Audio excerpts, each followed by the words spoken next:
Bonjour! Alors aujourd'hui je vous propose une recette que j'aime beaucoup qui est en fait ce que j'appelle le baume ORL, donc un baume multi-usage qu'on va pouvoir utiliser tout l'hiver quand on a la grippe, le rhume, en cas de sinusite, de toux, de bronchite, d'otite, enfin bref, il fait tout et il est parfait pour les adultes et les enfants.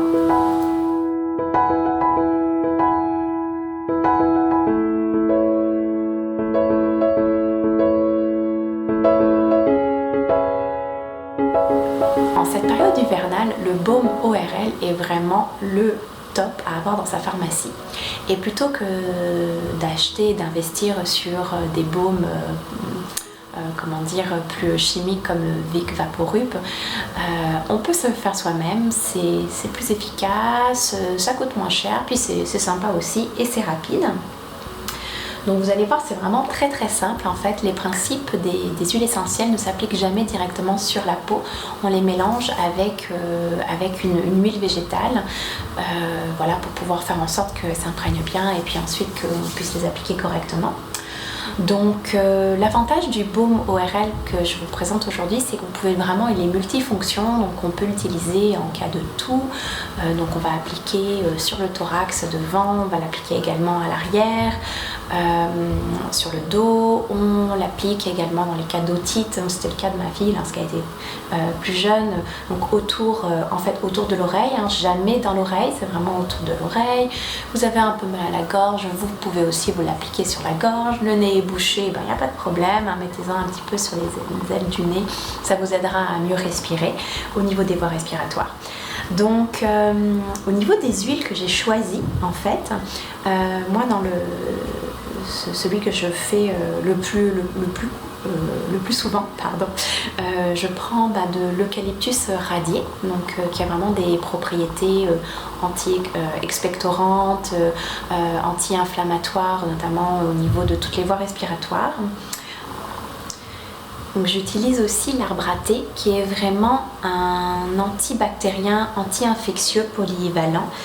Il est antiviral, il traite vraiment beaucoup de choses comme le Ravitsara que j'aime beaucoup.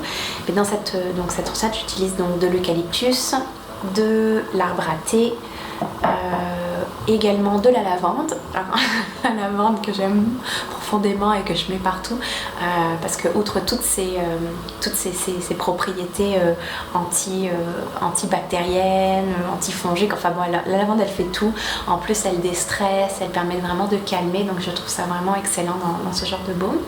Puis ensuite on va mélanger en fait donc ces trois huiles avec de l'huile. Moi ici j'ai choisi d'utiliser de l'huile d'abricot parce que elle a des propriétés qui sont qui vont vraiment absorber rapidement en fait les huiles essentielles, puis elle est facile à utiliser, à masser. Cependant vous pouvez aussi utiliser d'autres huiles. Il y en a qui aiment bien en fait justement le côté épais, je dirais, du baume, donc moins huileux, donc ils vont y aller avec de l'huile de coco par exemple, donc vous allez vraiment avoir quelque chose de consistant si on veut à mettre. Au niveau en fait de la recette, donc on va y aller avec 20 gouttes d'eucalyptus, 20 gouttes d'arbre à thé, 40 gouttes de lavande et on va rajouter 20 grammes d'huile d'abricot. Donc je vous conseille en fait de prendre votre petite balance, de mettre vos 20 grammes d'huile d'abricot.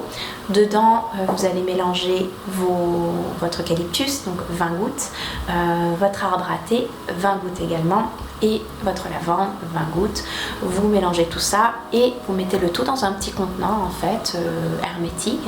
Idéalement, moi je les stérilise toujours un petit peu avant. Mais c'est pas, je pense pas que ce soit vraiment nécessaire, mais je trouve que c'est encore plus propre. Et puis au niveau de la conservation, 6 mois maximum vous pouvez le conserver parce que l'huile après peut quand même rancir, donc un maximum de 6 mois et c'est parfait. De toute façon c'est une huile qu'on utilise vraiment de façon polyvalente pendant l'hiver, puis après normalement les microbes sont passés. Donc voilà, j'espère que vous avez aimé cette recette. Si vous avez des commentaires, des questions, n'hésitez pas à me les envoyer. Ça me fera plaisir de vous répondre. Et je vous souhaite une bonne journée, puis au plaisir de vous retrouver. Bye!